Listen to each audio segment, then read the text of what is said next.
Welcome to Samba Samba. Enjoy the video. You start by confirming your device and OS version so you know which menus appear. Once done, open Settings and go directly to Notifications or Apps and Notifications. This is where control lives. Make sure to note which apps currently send important alerts so you don't silence critical messages. Now tap the first app you want to adjust, because changing one app at a time avoids mistakes. This is faster than toggling global options without review. You'll now adjust the app-specific controls. Toggle Allow Notifications off to stop all alerts, or disable selected categories to retain only what matters.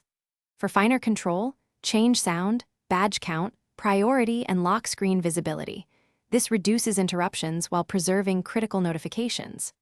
Once a few apps are configured, enable Do Not Disturb or a focus profile for time-based suppression.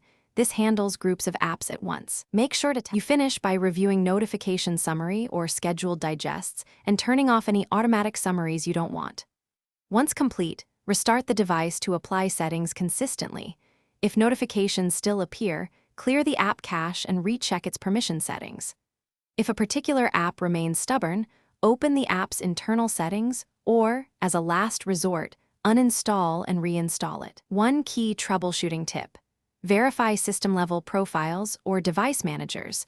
Those can override app settings and re-enable alerts unexpectedly. Thanks for watching. Consider subscribing if we helped you.